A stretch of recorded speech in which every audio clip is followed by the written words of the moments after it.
Games Satirical News, I'm your host, Mike. And I'm your host, Nick. As we get into the Halloween season, we just want to declare our love for candy corn. Fight us, internet!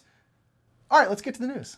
A trend has swept through board game entertainment recently when it was found out that famed board game reviewer Tom Vassel might be wrong about games from time to time. People have taken great joy in pointing out all the ways Tom is wrong, and the Dice Tower even staged a coup, making a full top 10 about Tom's wrongness. This was all fun and games until Tom posted a reaction video to said top 10 and some shocking revelations about things he believes have surfaced. For example, Tom doesn't believe that dice are truly random, but rather they have memory of former masters and can nudge themselves to alter their own roll, changing the numbers.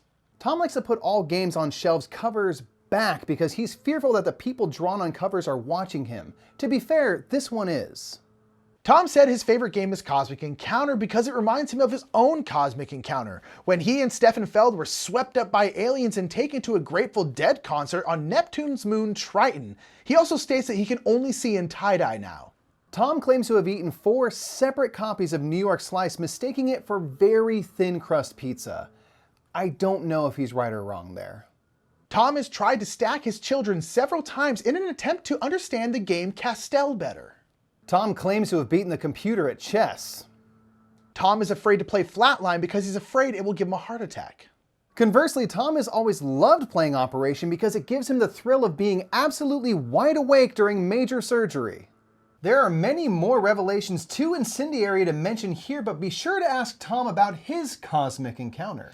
Do be warned, he's first gonna say, "What are you talking about?" It's a standard lie to keep up his ruse. If you mention the brothers Murph told you, he will insist that, oh, they've been lying to you. Those Murph brothers are jokesters, etc. This is all part of a carefully crafted deflection to hide the truth. The truth, it's out there, and assuredly half of those things Tom is wrong about.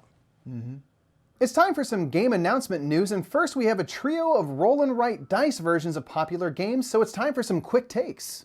First up, we have Inca and Marcus Brand creating a dice version of Rajas of the Ganges, the Dice Charmers. Like the original Rajas of the Ganges, players will be racing to intersect 2 scoring tracks, wealth and fame. Here they will be using 8 symbol dice to develop their province, gain wealth from markets, and sail up and down the Ganges River. This game looks to pack most of the original into roll and write form, so we could not be more excited. Next up we have Troy's Dice. I don't know if it's a game or just Troy claiming his dice and putting them on display for people. There does seem to be a pen and paper component almost assuredly so Troy can mark what he has formerly rolled and also to remind everyone those dice are his and not to touch them. Buy your very own copy of Troy's Dice soon. Finally, we have Medici Dice by Reiner Knizia. Medici is a great game, so we can only assume this will be great as well. However, we cannot officially endorse this game for the simple fact that they didn't have the stones to do the right thing and call this game Me Dicey. Opportunity missed, y'all. They were just afraid of glory when it mattered most. It's a shame. All right, moving on.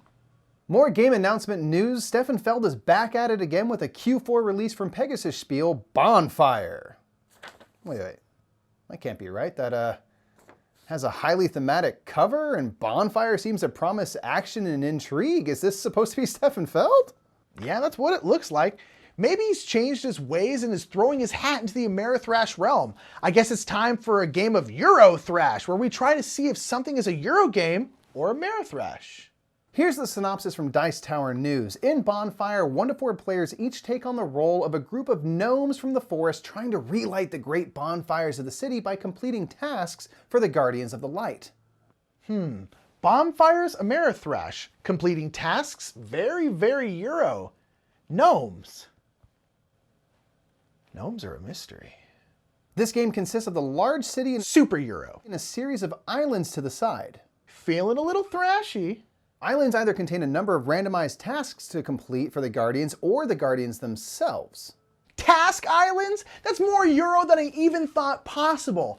Now, islands containing light Guardians, however, could be pretty amerithrash. You can have a boat and gnome specialists. Okay, feeling pretty Euro now. Player turns are based on the use of action tiles and resources.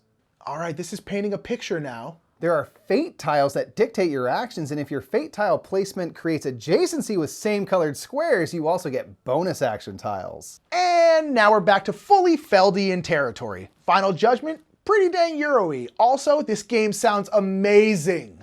Finally, Monopoly has been figured out. For years, people have been stumped as to why the game becomes so maddening for many people as they grow older. It turns out it comes down to two things, one of which is very situational to Los Angelinos. Free parking is not a thing, and certainly you do not gain random taxpayers' money when you park your car in West Hollywood. First you pay the meter, then you forget to add more money, and you get a ticket on top of paying to park, and you like it! Also, it's been found out that Monopoly has a deeply troubled legal system at its core. In the game, if you roll doubles 3 times in a row, you're thrown into jail for being too lucky. But then to get out of jail, you simply need to roll doubles? The very crime you committed is also the key to your freedom. Is this like a double jeopardy situation? Yeah, you know what? I'm still mad about LA. Another thing, prices on these properties is insane. There is a house down the street that's been foreclosed and is selling for $750,000. The house that people could not afford and then were subsequently removed from is selling for $750,000, and you expect the new owners to have more success? So yes, please, I will take Boardwalk for $400, please. Also, railroads are just not central in our culture anymore. Now for one final quick story, it looks like Ant-Man is coming to Marvel Champions, but this leads to the question, was Ant-Man there all along? And that's it for this episode of Board Game Satirical News. Be sure to put your favorite bits of board game news in the comments below. And until next time, that has been the news. According to us.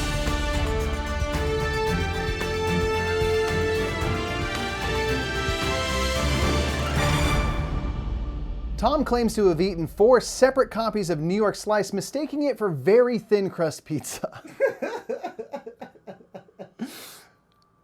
Oh, God. So stupid. So dumb. It's just like it's 4 copies of the game. This might be the funniest thing I've written.